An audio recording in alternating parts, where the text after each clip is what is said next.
علیکم ورحمۃ اللہ وبرکاتہ۔ میری آج کی جو ویڈیو ہے وہ صرف مسلم لوگوں کے لیے ہی نہیں بلکہ ہر مذہب کے فالوورز کے لیے ہے۔ میں اس میں یہ بتانا چاہتا ہوں کہ اگر زندگی میں ناکام ہو جائیں تو کامیاب کیسے ہو سکتے ہیں۔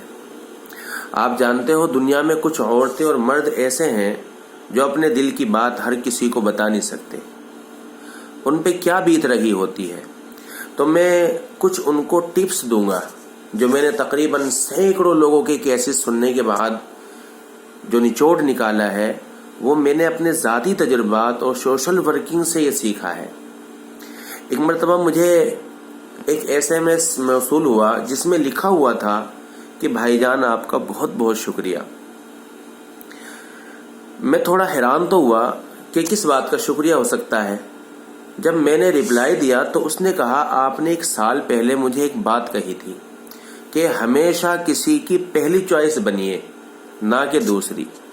جب تو شاید ان کو سمجھ نہیں آیا کیونکہ ان کو اپنے باس سے پیار ہو گیا تھا اور وہ باس کہتا تھا کہ وہ شادی اسی سے کرے گا، لیکن خفیہ چھپ کر کے، کیونکہ ان کی پہلے ایک بیوی اور 3 بچے بھی تھے۔ خفیہ شادی کا مطلب یہ ہوتا ہے کہ آپ نکاح تو کرتے ہیں لیکن ایک کمرے کے قیدی بن کر کے رہ جاتے ہیں، نام پا کر بھی بے نام رہتے ہیں۔ شاید یہ بات اس لڑکی کو سمجھ آ گئی۔ اسی طرح جو لوگ میری باتیں سنتے رہتے ہیں میں ان کے دل کی آواز، جذبات اچھے سے سمجھ جاتا ہوں اور ہر ٹاپک پہ اس لیے بولتا ہوں کہ ہر کسی کی ماہر نفسیات تک رسائی تو ہے نہیں۔ اور ایک بات اور، ہر درد کا علاج صرف وقت ہوتا ہے۔ ماہر نفسیات کی دکان صرف اور صرف تجربات اور اینٹی پریشانی دوائیں اور طرز زندگی کی تکنیکیں، یعنی ایسی ادویات جو دماغ میں آنے والے ہر خیالات کو وقتی طور پہ ختم کر سکتے ہیں اور کرتے ہیں، اور دماغ کو پرسکون کر کے نیند کی وادیوں میں لے جاتی ہیں۔ جبکہ علاج کروانے والا یہ سمجھتا ہے کہ پتہ نہیں ماہر نفسیات نے کیا جادو کر دیا۔ پھر ایک وقت ایسا آتا ہے کہ آپ کی زندگی میں ایک شخص ایسا آ جاتا ہے جو کہ آپ کو وقت دیتا ہے اور آپ آہستہ آہستہ اپنے پاسٹ کو مکمل تو نہیں بھولتے لیکن صبر آ جاتا ہے۔ ماہر نفسیات صرف آپ کی باتیں سننے کے اور سمجھانے کے پیسے وصول کرتا رہتا ہے، جبکہ اگر آپ چاہیں تو اپنے اس مرض کا علاج جو ہے ہی نہیں اس کا خود کر سکتے ہیں۔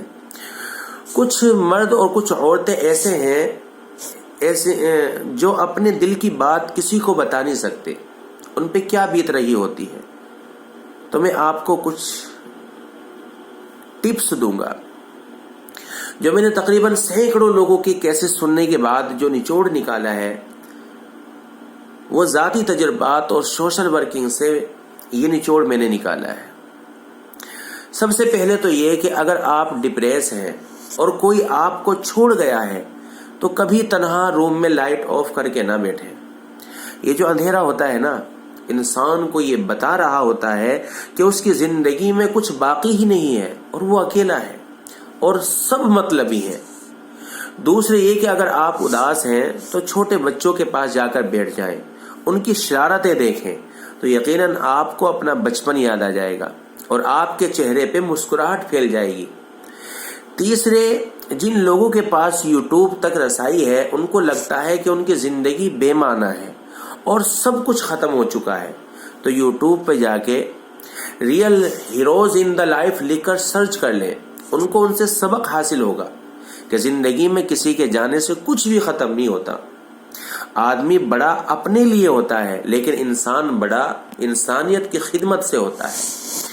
چوتھے، اگر آپ مسلمان ہیں یا کسی بھی مذہب سے ہیں تو آپ نماز یا کوئی بھی عبادت کر سکتے ہیں اور اپنے رب کے سامنے رو سکتے ہیں، کیونکہ ہر چیز اس رب کی طرف سے ہوتی ہے، بس یہ شیطان ہے جو ہمیں بدگمان کر دیتا ہے۔ پانچویں، اگر کوئی آپ سے شادی کا وعدہ کر کے یا آپ کو طلاق دے گیا ہے یا آپ کی علیحدگی ہو گئی ہے تو آپ کی زندگی ختم نہیں ہوتی بلکہ اصل زندگی کی شروعات تبھی ہوتی ہے۔ پہلے آپ زندگی کے میدان میں بیساکھیوں کے سہارے چل رہے تھے، جبکہ اب آپ کو آزادی ملی ہے، تو کیوں نہ آپ ان کا سہارا بن جائیں جن کو سہارے کی ضرورت ہے۔ قسمت کو کوسنا, کسی پہ بے وفائی کا الزام لگانا, اس کا کیا فائدہ؟ یا آپ روتے رہیں یا آپ طاقتور بن جائیں. چھٹے, مرد کی نسبت عورت کمزور ہے, یہ سب کہتے ہیں, لیکن وہ معذور عورت جو دنیا کی بلند ترین پہاڑی چوٹی صرف اس وجہ سے سر کر گئی کہ اس نے دنیا کو بتانا تھا کہ عورت ذات کمزور نہیں ہے, آپ اس چوٹی کو سر نہ کریں, لیکن زندگی کے میدان میں تو خود کو کمزور نہ ثابت کریں, کیونکہ زندگی کے میدان میں انسان زندگی سے نہیں خود سے ہارتا ہے.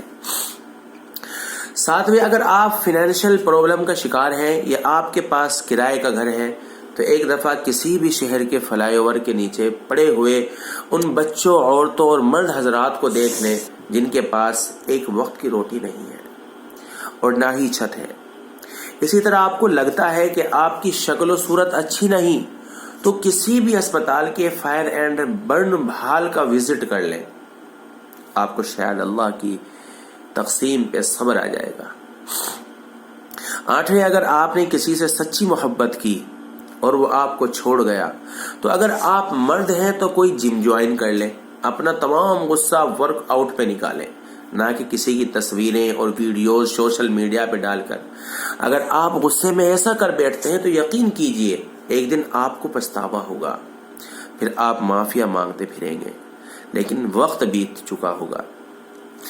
اسی طرح 9ویں, اسی طرح اگر کوئی مرد آپ کو چھوڑ گیا ہو تو آپ ضرور روئیں, بہت روئیں, لیکن اس کے بعد آپ منگنی کریں یا نکاح کریں. یقین کیجئے آپ کا آنے والا جیون ساتھی آپ کے درد کا مداوع لازمی کرے گا, اور وقت کے ساتھ ساتھ آپ کو صبر بھی آ جائے گا اور آپ کے چہرے پہ ہنسی کا باعث بھی بنے گا, آپ کے بچے ہوں گے. 10ویں, بہت سے کیسز ایسے ہوتے ہیں جن میں منگنیاں ٹوٹ جاتی ہیں, طلاق ہو جاتی ہے, اس کے بعد انسان جیتے جی مر جاتا ہے. تو اس کو اپنی زندگی میں ایک اور چانس دینا چاہیے, کیونکہ اندھیری رات کے بعد کیا آتا ہے؟ اجالا آتا ہے. اس بات کا ثبوت ہے, اجالا اس بات کا ثبوت ہے کہ ہر غم کے بعد خوشی لازمی ہے. کاش کہ یہ بات تیرے دل میں اتر جائے. خواہش صرف اتنی ہے کہ کچھ الفاظ بولوں جس سے کوئی گمراہی کے راستے پر جاتے جاتے رک جائے, نہ بھی رکے تو سوچ میں ضرور پڑ جائے. اگر آپ کو میری بات پسند آئی ہو تو اپنے دوست احباب کو ضرور شیئر کریں. اگر آپ ایسے ہی واقعات, معلوماتی باتیں سننے کا شوق رکھتے ہیں تو ایسی ہی خوبصورت دل کو چھو لینے والی باتیں سننے اور دیکھنا چاہتے ہیں تو ویڈیوز دیکھنے کے بعد ہمیں کمنٹس میں ضرور بتائیں. اللہ حافظ, دعا میں یاد رکھیے گا. السلام علیکم ورحمۃ اللہ وبرکاتہ.